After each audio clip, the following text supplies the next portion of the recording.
Hello friends, आप सभी का स्वागत है एमएस टेक सॉल्यूशन पर। आज हम जानेंगे नदियों के बारे में। तो सबसे फर्स्ट है बंगाल की खाड़ी की तरफ जाने वाली नदियाँ, और दूसरा है अरब सागर की तरफ जाने वाली नदियाँ, और तीसरा है आंतरिक जल प्रवाह वाली नदियाँ। तो हम तीनों के बारे में जानेंगे। सबसे फर्स्ट है बंगाल की खाड़ी की तरफ जाने वाली नदियाँ, जिनमें सबसे पहली नदी है चंबल नदी। इसका उपनाम है चरमनवती, कामधेनु तथा नित्यवाही नदी, और इसका उद्गम जो स्थल है वो है मध्य प्रदेश के महू के दक्षिण में स्थित मानपुर के निकट विंध्याचल पर्वत की जनापाव की पहाड़ी से, और इसका प्रवेश राजस्थान में चित्तौड़गढ़ से चंबल नदी राजस्थान में प्रवेश करती है। और इसका समापन यानी कि ये कहाँ जाकर ख़त्म होती है, आगरा उत्तर प्रदेश के इटावा के निकट मुरादगंज स्थान पर यमुना नदी में मिल जाती है। और इसकी कुल लंबाई है 967 किलोमीटर, जिसमें से 135 किलोमीटर राजस्थान में है। इसका राजस्थान में कुल अपवास क्षेत्र 19,500 किलोमीटर है। चंबल मध्य प्रदेश में 315 किलोमीटर प्रवाहित होती है। राज्य में बहने वाली यह सबसे लंबी नदी है, जो राजस्थान के साथ सबसे अधिक लंबी अंतर्राज्यीय सीमा बनाती है। भैंसरोडगढ़ चित्तौड़गढ़ के समीप स्थित इस स्थल पर चंबल नदी चूलिया प्रपात बनाती है, और इस जलप्रपात जो ये बनाती है उसकी ऊंचाई है 18 मीटर। केशोरायपाटन बूंदी के पास इसका पाठ अधिकतम एवं गहराई भी अधिक है।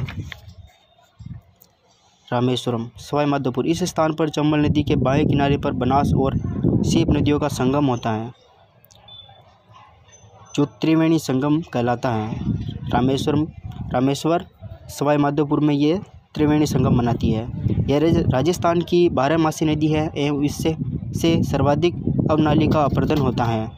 इस नदी पर मध्य प्रदेश में गांधी सागर बांध, चित्तौड़गढ़ में राणा प्रताप सागर बांध, कोटा में जवाहर सागर बांध और कोटा बैराज कोटा बांध स्थित है, जो जल विद्युत और सिंचाई के मुख्य स्रोत हैं। राज्य को सर्वाधिक स्थायी जल इस नदी से प्राप्त होता है।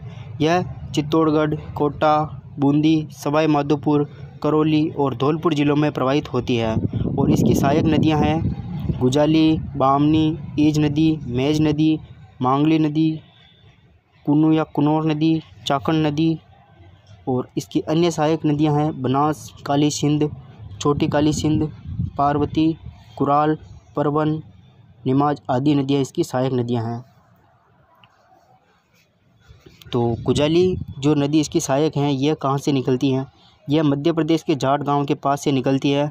चित्तौड़गढ़ जिले के अरनिया गांव के पास चंबल नदी में मिल जाती है। दूसरी जो बामनी नदी है, यह चित्तौड़गढ़ जिले के हरिपुरा गांव की पहाड़ियों से निकलती है तथा भैंसरोडगढ़ के पास चंबल में मिल जाती है। ईज नदी भैंसरोडगढ़ से निकलकर डाबी में चंबल से मिल जाती है। मेज नदी भीलवाड़ा जिले में उद्गम होकर बूंदी जिले में बहती हुई सीनपुर के निकट चंबल में मिल जाती है।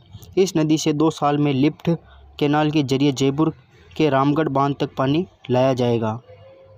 मांगली नदी यह बूंदी जिले के तालेरा तहसील की एक महत्वपूर्ण नदी है, और यह मेज नदी की सबसे बड़ी सहायक नदी है। यह नदी 22 खेरा के निकट मेज नदी से मिल जाती है। कुन्नू या कुनौर नदी जो इसका उद्गम स्थल है, यह मध्य प्रदेश में गुना से निकलकर बारा जिले के मुसेरी गांव से राजस्थान में प्रवेश करती है।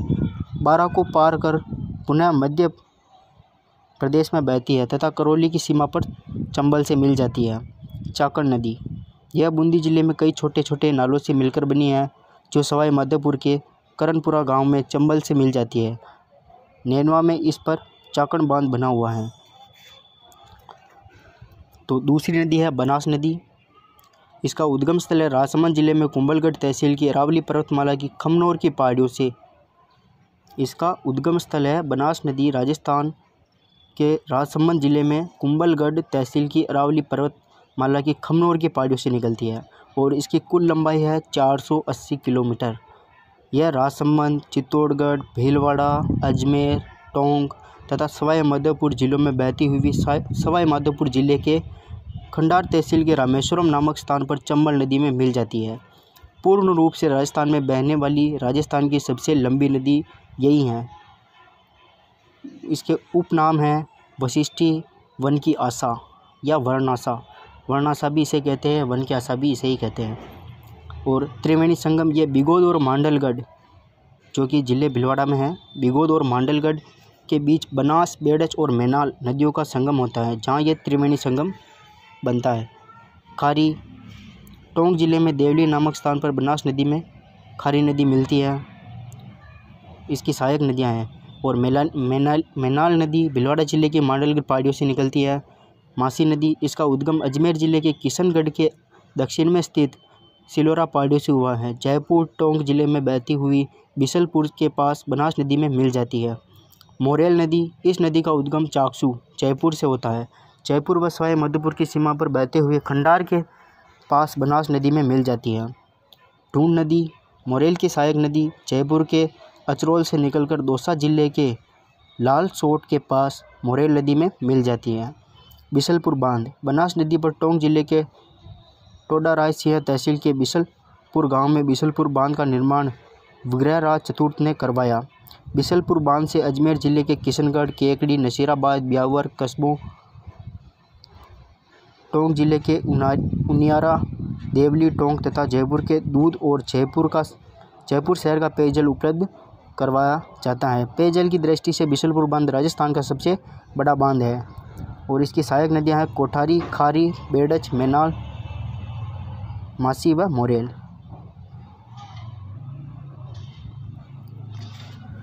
कोठारी नदी का उद्गम स्थल है दिवेर की पहाड़ियाँ राजसंबंध। दिवेर की जो पहाड़ियाँ है वो राजसंबंध में है, जहाँ से इसका उद्गम स्थल होता है। और समापन या ये कहाँ समाप्त होती है, भीलवाड़ा जिले में बनास नदी में मिल जाने से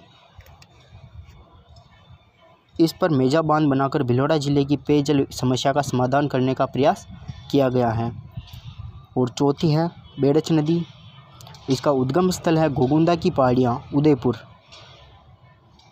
अपने उद्गम स्थल से उदय सागर झील तक यह नदी आयड़ नदी के उपनाम से जानी जाती है। उदयपुर शहर में यह उदय सागर झील में गिरती है। उदय सागर से निकलने के बाद ये बेड़च नदी के नाम से जानी जाती है। उदय सागर में जहाँ से ये उद्गम स्थल होता है वहाँ से ये उदय सागर झील में गिरती है। उससे पहले तो ये आयड़ नदी के नाम से जानी जाती है, और जैसे ही उदय सागर झील से पुनः प्रवाहित होती है तो यह बेड़च नदी के नाम से जानी जाती है। यह नदी भीलवाड़ा में बहने के बाद मांडलगढ़ के निकट बिगोद स्थान पर बनास में मिल जाती है। बेड़च नदी के किनारे प्राचीन आहड़ ताम्रयुगीन सभ्यता मिली है।